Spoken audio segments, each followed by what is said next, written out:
नमस्कार दोस्तों, आप सभी का स्वागत है हमारे YouTube चैनल पर। तो दोस्तों आज हम बात करेंगे डीएलएड प्रथम सेमेस्टर गणित। तो दोस्तों इस वीडियो में डिस्कस करेंगे हम लोग अपवर्तक, विभाजक, अपवर्त मतलब गुणज, समापवर्तक तथा समापवर्त की अवधारणा। जी हाँ दोस्तों, factor, multiple, concept of common factor and common multiples. तो दोस्तों ये हमारी वीडियो सीरीज की पार्ट 6 है। तो सबसे पहले दोस्तों हर बार की तरह हम लोग बहुविकल्पीय प्रश्न को डिस्कस करेंगे, उसके बाद अति लघु उत्तरीय होगा, उसके बाद दोस्तों होगा आपका लघु उत्तरीय प्रश्न।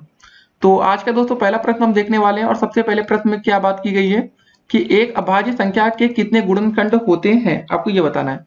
देखिए दोस्तों, जो भी अभाज्य संख्या होती है वो एक तो खुद से कटती है और एक से कटती है। ठीक है, दो चीज याद रखना है। तो दोस्तों कितनी अभाज्य संख्या में कितने गुणनखंड हो गए आपके दोस्तों? होंगे दो होंगे। ठीक है ना। चलिए आपको दोस्तों कुछ एग्जाम्पल भी दे देते हैं। जैसे दो का दोस्तों अभाज्य, सबसे छोटी अभाज्य संख्या दो होती है, तो दोस्तों दो का जो गुणनखंड होता है एक और दो हो जाएगा। फिर दोस्तों बात करें 11 का, तो 11 का एक और दो होगा, मतलब एक और 11 होगा, खुद होगा और एक 1 होगा। ठीक है ना, आप समझ गए होंगे। अब देखते हैं आज का अगला प्रश्न। तो जो दूसरा प्रश्न है दोस्तों हमारा बहुविकल्पीय का, इसमें क्या पूछा गया इसको आपको समझना पड़ेगा। सबसे पहले इसमें कहा गया है कि 18 और 81 के बीच 9 के अपवर्त्यों की संख्या है। देखिए अपवर्त्यों का मतलब क्या होता है, पहले आपको ये बात भी समझ में आनी चाहिए। काफी छात्र दोस्तों ये नहीं समझ पाते कि आखिर अपवर्त्य होता क्या है। अपवर्त्यों का मतलब होता है गुणज। जी हाँ दोस्तों, जिसको मल्टीपल बोलते हैं, इसका मतलब होता है आपका क्या होता है, गुणज। ठीक है, तो 18 और 81 के बीच में 9 के अपवर्त्यों की संख्या ये आपको बतानी है। सबसे पहले 18 और 81 के बीच में बतानी है, ना कि दोस्तों 18 और 81 को हमें काउंट करना है। पहले 9 के अपवर्त्य दोस्तों हम बता दें क्या क्या होते हैं।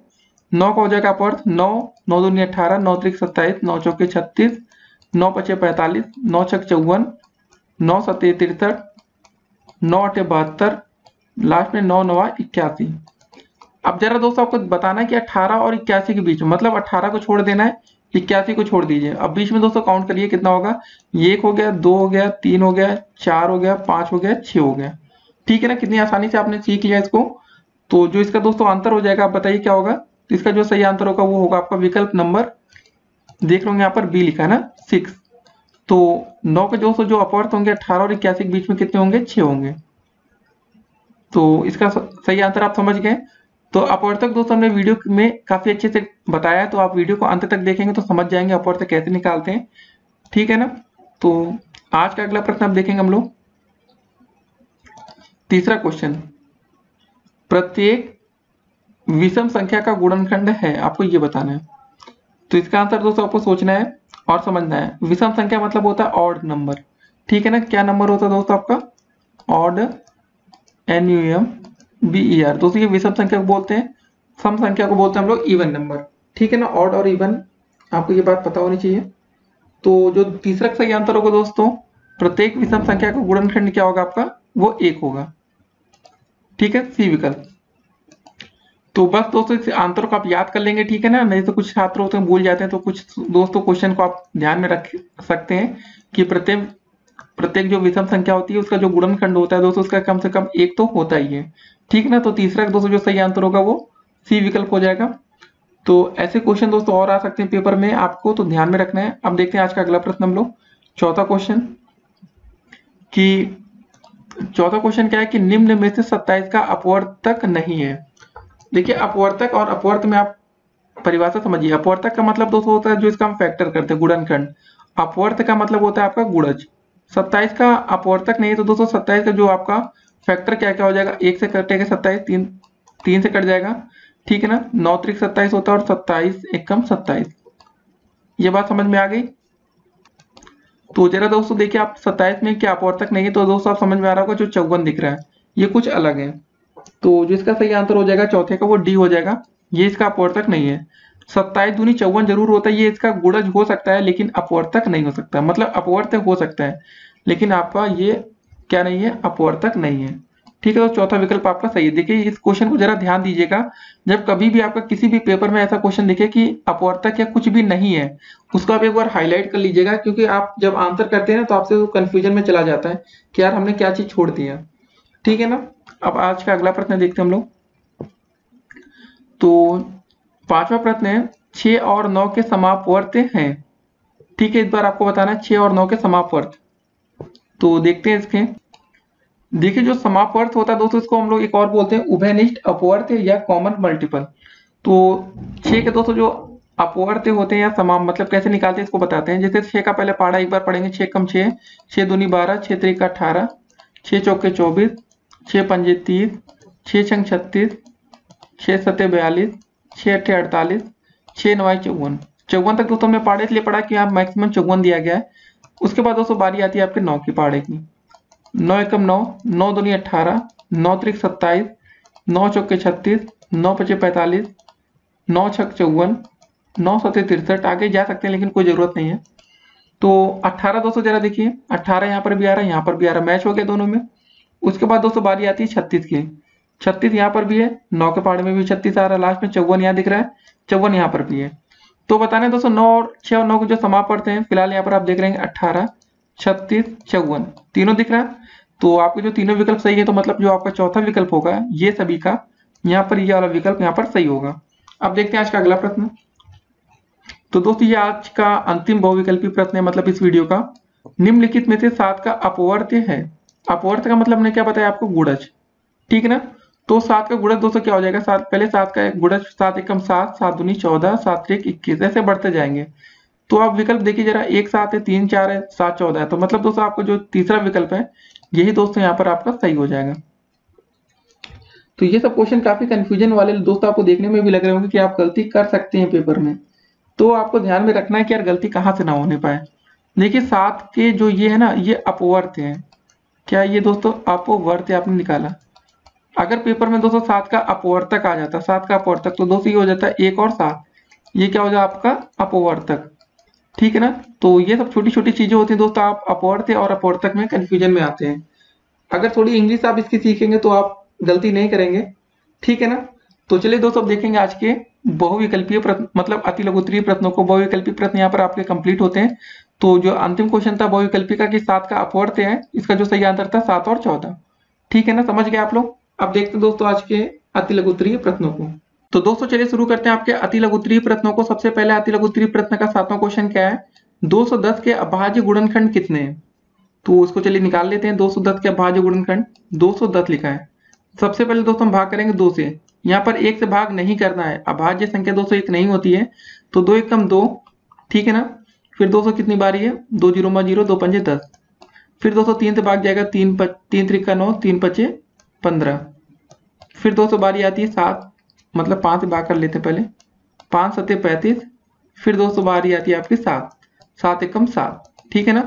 तो 210 के अभाज्य गुणनखंड हम ऐसे लिख सकते हैं, 2 गुणे 3 गुणे 5 गुणे 7। तो हमें लेकिन प्रश्न में ये बताना कि 210 के अभाज्य गुणनखंड है कितने। तो दोस्तों 1 2 3 4, ठीक है, टोटल कितने आ गए आपके 4। तो हमारा जो आंसर हो जाएगा यहाँ पर 4 हो जाएगा, ठीक है ना। अब देखते हैं आज का अगला प्रश्न। तो 8वां दोस्तों प्रश्न क्या रहा कि 25 से छोटे 3 के गुणजों को लिखिए। कि दोस्तों 3 के गुणज आपको बताने, लेकिन वो कितने क्या होना चाहिए, 25 से छोटे होने चाहिए। तो चलिए दोस्तों 3 के गुणज लिख लेते हैं। 3 के गुणज सबसे पहले दोस्तों क्या हो जाएगा 3, फिर 3 दूनी 6, 3 त्रिका 9, 3 चौके 12, 3 पचे 15, 3 छंग 18, 3 सत्ते 21, 3 अठे 24, ठीक है ना। इसको निकालते कहते दोस्तों, अब बस आपको सिंपल सा क्या करना रहता है, कभी भी किसी का गुणज निकालना है। सबसे पहले दोस्तों उसमें 1 से गुणा करिए, फिर दोस्तों उसमें 2 से गुणा करिए। जैसे हम 3 का निकाले तो फिर 3 से गुणा करेंगे, फिर 3 का 4 से करें हमने, 3 का 5 से, मतलब सीरियल से आप ऐसे करते जा सकते हैं जब तक आपका मन करे। आपको गुणज निकालना, जैसे 3 का निकाला तो 3 में 1 2 3 से गुणा किया। अगर 4 का निकालना तो 4 में पहले 1 से गुणा करते हैं, फिर 2 से करते हैं। मतलब सिंपल सा दोस्तों आप सीरीज से गुणा करते चलिए, 4 का फिर 3 से, प्राकृतिक संख्या से। अब देखते हैं आज का अगला प्रश्न, ठीक है ना। तो 9वां क्वेश्चन दोस्तों क्या है कि 50 के सभी अपवर्तक आपको बताने हैं कि 50 के अपवर्तक क्या क्या होंगे। अच्छा प्रश्न है। 50 में दोस्तों किससे किससे भाग जाएगा आपको ये बताना है, बस बेसिकली आपको ये समझना है। तो सबसे पहले दोस्तों आप समझ रहे होंगे 1 से भाग चला जाएगा ना, 2 से भी चला जाएगा, 3 से नहीं जाएगा, 4 से नहीं जाएगा, 5 से चला जाएगा ना, ठीक है। ये सब चीजें आपको थोड़ा ध्यान में रखना होगा। 5 के बाद दोस्तों 10 से भाग चला जाएगा, 10 से 5 कटेगा, फिर 25 से कटेगा, फिर 50 से खुद कटेगा। 1 2 5 10 25 और 50। तो ये दोस्तों आपके अपवर्तक हो गए। अगर आपको समझ में नहीं आ रहा तो दोस्तों आप सिंपल तरीका अपना सकते हैं। पहले आप दोस्तों 2 से भाग कर लीजिए, 25 बार गया, ठीक है ना। तो ऐसे दोस्तों आपको वैसे हो नहीं पाएगा, क्योंकि इसमें फिर 5 से भाग करेंगे तो कितनी बार जाएगा, 50 25, फिर दोस्तों 5 से करेंगे 5 एकम 5। इसमें दोस्तों आपको बनाना पड़ेगा, कैसे बनाना पड़ेगा आपको समझना पड़ेगा। पहले दो तो आपका एक हो गया सिंपल, दो फिर 5 दूनी 10 करके ऐसे बनाएंगे, फिर 50 25 ऐसे बनाएंगे, ठीक है ना। तो ये सब तरीका होता है। फिर 50 तो आपका एक हो ही गया, इसके ऊपर आप एक लिखेंगे, एक तो सब में चला जाता है भाग, आपको एक बात तो पता ही होगी। और 5 आपका एक सिंपल था तो 5 आप ऐसे लिख सकते हैं। तो ये तरीका दोस्तों आप निकाल सकते हैं गुणनखंड से, लेकिन ये नहीं कहेंगे दोस्तों, आपको प्रेफर नहीं करेंगे। आप दोस्तों जो ये तरीका होता है आप ये सोचिए कि किससे किससे 50 में भाग चला जाता है, तो वो ज्यादा आसान होगा, सिंपल होगा, ठीक है ना। तो ये सब दोस्तों तरीके आप अपना सकते हैं। अब देखते हैं आज का अगला प्रश्न।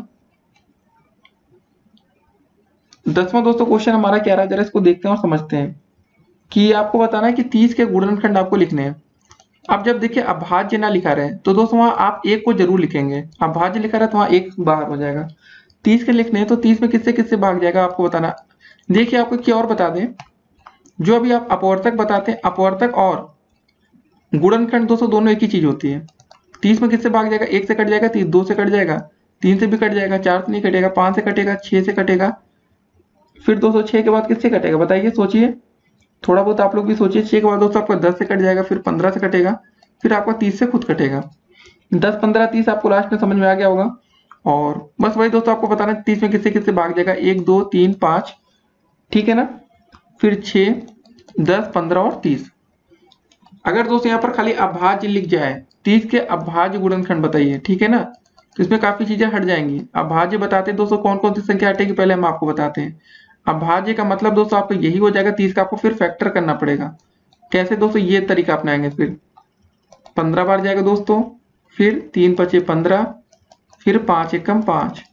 तो दोस्तों जब अभाज्य की बात आएगी तो दोस्तों आपका अभाज्य गुणनखंड होगा 2 गुणे 3 गुणे 5, ठीक है ना। ये आपका अभाज्य गुणनखंड है। और दोस्तों जो ऐसे बात हो रही है नॉर्मल तरीका, वो आपने भी देख लिया, ठीक है। कैसा भी क्वेश्चन पेपर में आ सकता है कि 30 के अभाज्य गुणनखंड बताइए, तो 2 गुणे 3 गुणे 5 हो जाएगा आपका। जब 30 के गुणनखंड पूछा जाएगा सिंपल ही तरीका था, तो दोस्तों ये सब हो जाएगा। क्योंकि अभाज्य गुणनखंड में दोस्तों जब बारी आएगी तो जो 6 है ना वो भाज्य संख्या होती है, 10 भी भाज्य संख्या है। ये सब बातें आपको ध्यान में देना पड़ेगा। 15 भी भाज्य है, 30 भी भाज्य है, तो ये अभाज्य हो गए दोस्तों। और ऊपर आपने देख लिया अभाज्य भाज्य का मिक्सअप। गुणनखंड में दोस्तों जब सिंपल सा क्वेश्चन रहेगा तो आप ये तरीका अपनाएंगे। अब देखते हैं आज का अगला प्रश्न।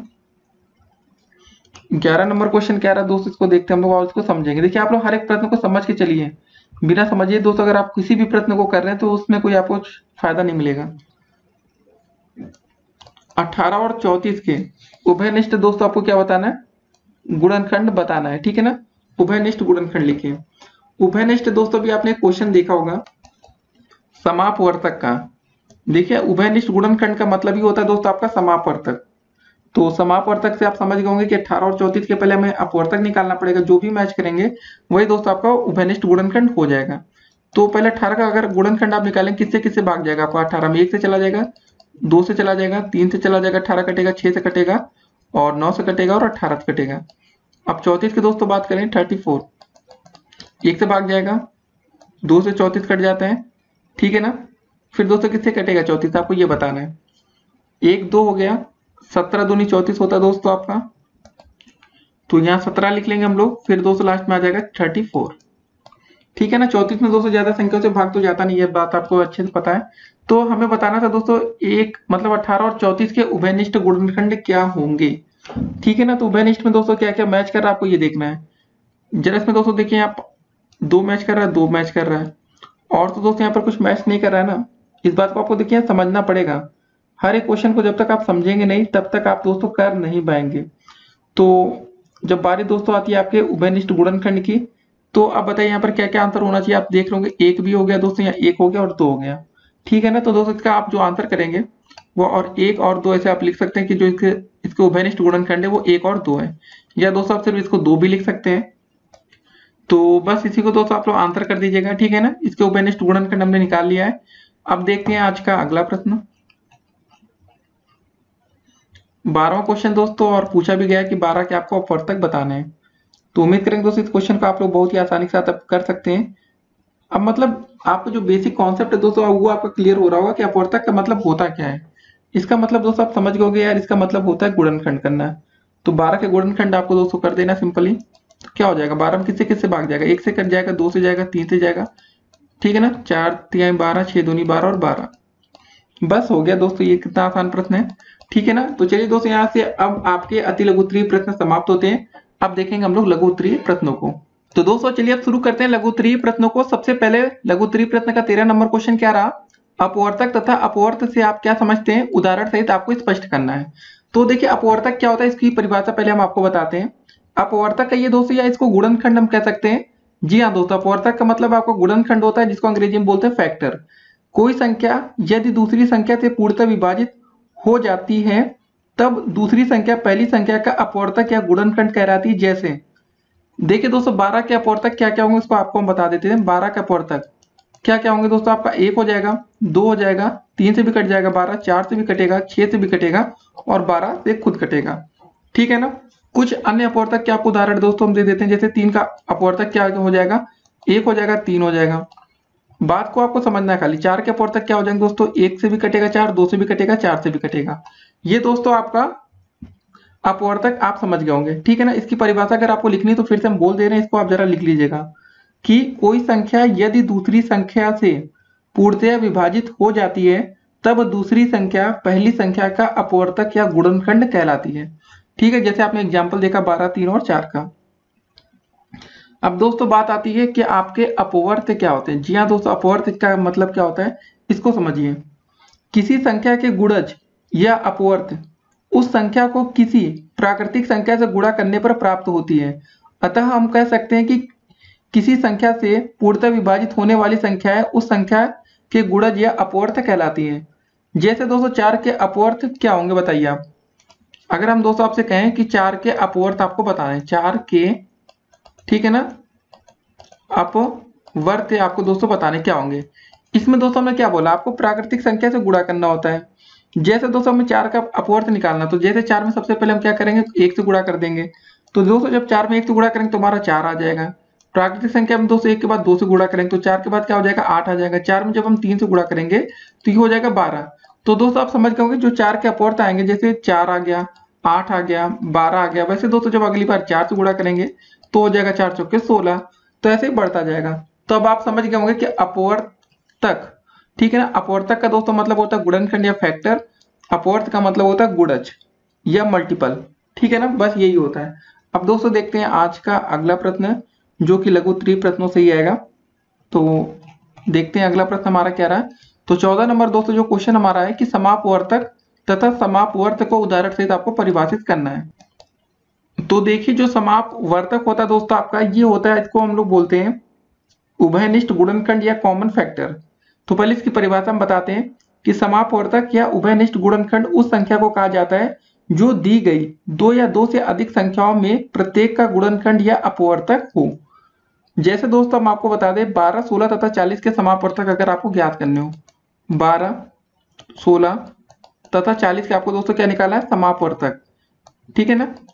समापवर्तक अगर आपको ज्ञात करना तो आप कैसे ज्ञात करेंगे, ये आपसे पूछा जा सकता है। तो पहले दोस्तों आपसे पूछा जाएगा कि 12 के अपवर्तक क्या होंगे। 12 का अपवर्तक का मतलब 12 का गुणनखंड आप बताइए। 1 से कटेगा 12, 2 से कटेगा, 3 से कटेगा, 4 से कटेगा, 6 से कटेगा और 12 से कटेगा। वैसे दोस्तों आपका 16 किससे किससे कटेगा आपको ये बताना है। पहले दोस्तों आपका 1 आता है, 1 से 16 कट जाएगा, 2 से कट जाएगा, 4 से कटेगा, 8 से कटेगा और 16 से कटेगा। वैसे दोस्तों बारी आती है आपके 40 की, 1 से भाग जाएगा, 2 से जाएगा, फिर 4 से जाएगा, ठीक है ना, फिर 8 से भी दोस्तों आपका कट जाएगा 40। 8 से पहले दोस्तों जरा आप सोचिए 5 से भी तो कटता है ना, तो सीरियल से पहले लिख लीजिए नहीं तो गलती होगी आपसे। 5, 8, 10 से कटेगा, 20 से कटेगा और 40 से खुद कटेगा। तो आपने दोस्तों सभी के अपवर्तक निकाल लिए, ठीक है ना। देखिए छोटी छोटी कंफ्यूजन होती जो आप पेपर में गलती करके आते हैं, समापवर्तक, अपवर्तक, समापवर्त और अपवर्त में। तो सभी का दोस्तों आपने निकाल लिया। अब दोस्तों इसमें देखिए कि कुछ चीजें मैच कर रही होंगी। सभी में दोस्तों आपका 1 दिख रहा है, ठीक है ना, 1 तो मिल गया। दूसरे में दोस्तों 2 2 दिख रहा है, सभी में 2 भी है। अब इसमें 4 है, यहाँ भी 4 है और यहाँ पर भी 4 है, और दोस्तों कुछ भी मैच नहीं कर रहा है। तो इनमें समान अपवर्तक दोस्तों कौन कौन से आपको ये बताना है, जो हमारे समान, ठीक है ना, समान लिख लीजिए अपवर्तक, ठीक है। क्या क्या मैच कर रहा है दोस्तों हमारा, 1 मैच कर रहा है, 2 कर रहा है और 4 कर रहा है। ठीक है, हमें बताना था इसका समापवर्तक। अतः 12, 16 तथा 40 के समापवर्तक जो होंगे दोस्तों वो होंगे आपके 1, 2 और 4। ये हो गया हमारा समापवर्तक। अब बात आती है समापवर्त को आपको उदाहरण से परिभाषित करना है। इसको दोस्तों समापवर्त कहिए या उभयनिष्ठ अपवर्त कहिए, ठीक है ना। तो कॉमन मल्टीपल जिसको अंग्रेजी में बोलते हैं, कोई संख्या दो या दो से अधिक संख्याओं का उभयनिष्ठ अपवर्त कहलाती है यदि वह प्रत्येक संख्या का अपवर्त है। जैसे दोस्तों 5 और 8 का उभयनिष्ठ अपवर्त ज्ञात करना है। अगर दोस्तों हम आपसे बोले कि 5 और 8 का अपवर्त ज्ञात कीजिए, ठीक है, या उभयनिष्ठ अपवर्त या समापवर्त कहिए, ठीक है ना, समापवर्त कह सकते हैं आप। 5 और 8 का समापवर्त ज्ञात करना है। कैसे ज्ञात करेंगे? सबसे पहले दोस्तों 5 का गुणज आप बताइए क्या क्या होगा। जब आप इसमें 1 से गुणा करेंगे 5 एकम 5, 5 दूनी 10, 5 तीन 15, लिखते जाएंगे दोस्तों सीरियल से 5 चौके 20, 50 25। ठीक है, वैसे दोस्तों जब 8 का आपको निकालना पड़ेगा तो 8 एकम 8, 8 दूनी 16, 8 त्रिका 24, 8 पंजे 40, ठीक है, 8 छंग 48, ऐसे आप बढ़ते जाएंगे। अब जरा 5 से और आगे जाइए, 5 छंगा 30, 5 सते 35, 5 नौ 40, 5 नवा 45। ठीक है, हम 40 तक क्यों गए आपको बताते हैं। सबसे छोटा जो इसमें दोस्तों उभयनिष्ठ अपवर्त आ रहा है जो मैचिंग कर रहा है, दोस्तों यहाँ पे 40 आ रहा है ना, 5 के पहाड़ी में और 8 के पहाड़ी में भी 40 आ रहा है। तो दोस्तों जो उभयनिष्ठ अपवर्त होगा हमारा वो 40 होगा, तथा सबसे बड़ा निश्चित नहीं होगा। जी हाँ दोस्तों, सबसे बड़ा क्या होगा वो तो निश्चित नहीं है, लेकिन सबसे छोटा दोस्तों हमारा जो होगा वो 40 होगा। ये हमारा आंसर होगा। तो उभयनिष्ठ दोस्तों अपवर्त या समापवर्त आप निकालना सीख गए होंगे और समापवर्तक निकालना सीख गए होंगे, ठीक है ना। अब अगला प्रश्न हम लोग देखेंगे कि 12 तथा 16 के समापवर्तक आपको लिखने हैं। क्या होगा? जैसे दोस्तों अभी आपने इस प्रश्न में देखा समापवर्तक आपको कैसे निकाला जाता है। उम्मीद करेंगे दोस्तों इसके अपवर्तक निकाल लेंगे आप लोग। जैसे 12 और 16 की बात आई, 12 का दोस्तों क्या हो जाएगा, 12 का भाग किससे जाएगा, 1 2 3 4 6 और 12 से भाग जाएगा ना, इसको गुणनखंड आ गया या अपवर्तक कह सकते हैं। 16 के दोस्तों जो अपवर्तक होंगे 1 से जाएगा, 2 से जाएगा, 4 से जाएगा, 8 से कटेगा दोस्तों और 16 से कटेगा। अब आप दोस्तों समझ गए होंगे कि इसके जो समापवर्तक दोस्तों आएंगे वो क्या क्या होंगे, ठीक है ना। तो आप दोस्तों बताइए, गेस करिए इसका क्या होगा। अब जरा इसमें मैचिंग देखिए क्या क्या मैच हो रहा है। 1 हो रहा है, 2 हो रहा है और 4 हो रहा है, ठीक है ना। तो दोस्तों जो इसके समापवर्तक होंगे आप ऐसे उत्तर में लिखेंगे इसके समापवर्तक अच्छे करके, ठीक है ना, 1 2 और 4। बस आसान सा प्रश्न है, उम्मीद करेंगे अब आपको समझ में आने लगा होगा। अगला प्रश्न जरा देखते हैं हम लोग। तो दोस्तों 16 नंबर क्वेश्चन क्या रहा है, 24 और 36 के समापवर्त ज्ञात करिए। अभी दोस्तों हमने समापवर्तक निकाला, अब दोस्तों हमें समापवर्त बताना है 24 और 36 के, ठीक है ना। तो इसमें दोस्तों आपको क्या करना पड़ेगा, आप समझ गए होंगे कि इसको कैसे निकालना है। तो सबसे पहले दोस्तों आप इसका मल्टीप्लाई कर सकते हैं। करिए जरा दोस्तों, 24 एकम 24, ठीक है ना। अगर आपको 24 का पहाड़ा नहीं आता तो आप एक काम कर सकते हैं, पहले दोस्तों 24 का गुणा आप 1 से करेंगे, फिर 24 का गुणा दोस्तों आप 2 से करेंगे, फिर 24 का गुणा आप 3 से करेंगे। ऐसे दोस्तों आप सीरीज करके करते जाएंगे, ठीक है ना। जहां तक आपका मन करे, कम से कम दोस्तों 6 तक आप कर सकते हैं। 24 गुणे 4, 24 गुणे 5, 24 गुणे 6। पहाड़ा नहीं आता तो दोस्तों आपको ये तरीका अपनाना पड़ेगा। 24 एकम दोस्तों हो जाएगा 24, फिर 24 दूनी होता है आपका 48, 24 48 होता है ना, फिर 24 या दोस्तों हो जाएगा आपका 72, फिर 24 चौके दोस्तों होता है आपका 4 चौके 16, 4 दूनी 8 1 9 96, 24 पंजे दोस्तों हो जाएगा आपका 120, फिर 24 छंगे दोस्तों हो जाएगा 6 चौके 24 का 4, 6 दूनी 12 144। 36 का दोस्तों क्या करेंगे, सेम दोस्तों ये कंडीशन इसमें भी 36 का सबसे पहले क्या करेंगे, 36 गुणे 1 करेंगे, फिर 36 गुणे 2 करेंगे सीरीज से दोस्तों, ठीक है ना। यहाँ 36 है, जरा ध्यान दीजिएगा।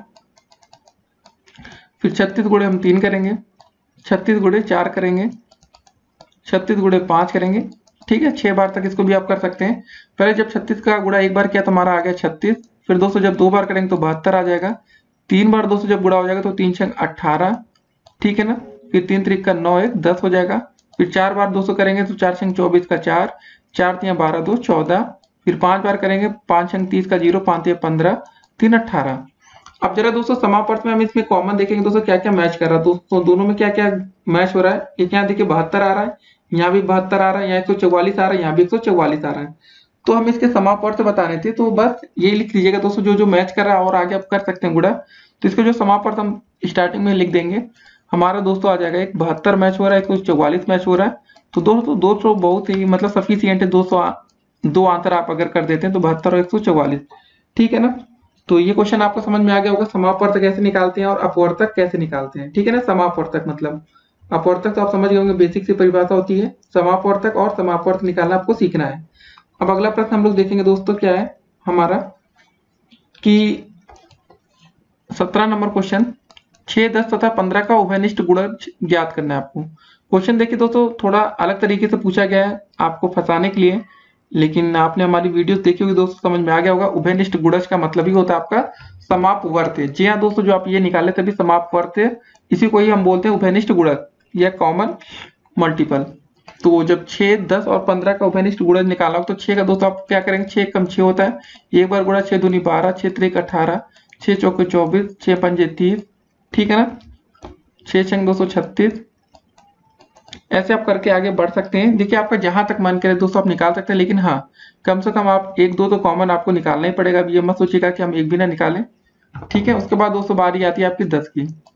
10 का पहाड़ा एक बार 10 बार, मतलब एक बार के 10 एक कम 10 होता है, 10 दूनी 20, 10 तिहाई 30, फिर 40, 50, 60, 70, 80, 90 तक ले जाते हैं दोस्तों। फिर बारी दोस्तों क्या की आती है 15 की। 15 एकम 15, 15 दूनी 30, 15 तिहाई 45, 15 चौके 60, 15 पचे 75, 15 छक्का 90। देखिए दोस्तों 90 90 में भी मैच कर गया। 36 में भी दोस्तों आपको पता है कि पहाड़ा में 90 आएगा। 42, 48, 54 और 60, ठीक है दोस्तों 60 तक हम गए।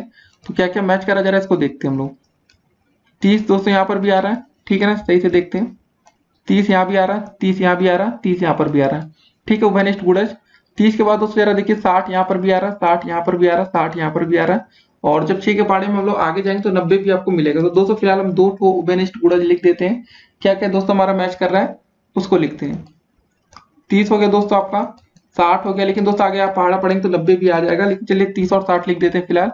और आप आगे तक करना चाहे तो कर सकते हैं। तो फिलहाल दोस्तों आप करना सीख गए होंगे कि 6, 10, 15 का उभयनिष्ठ गुणज कैसे हम निकाल सकते हैं।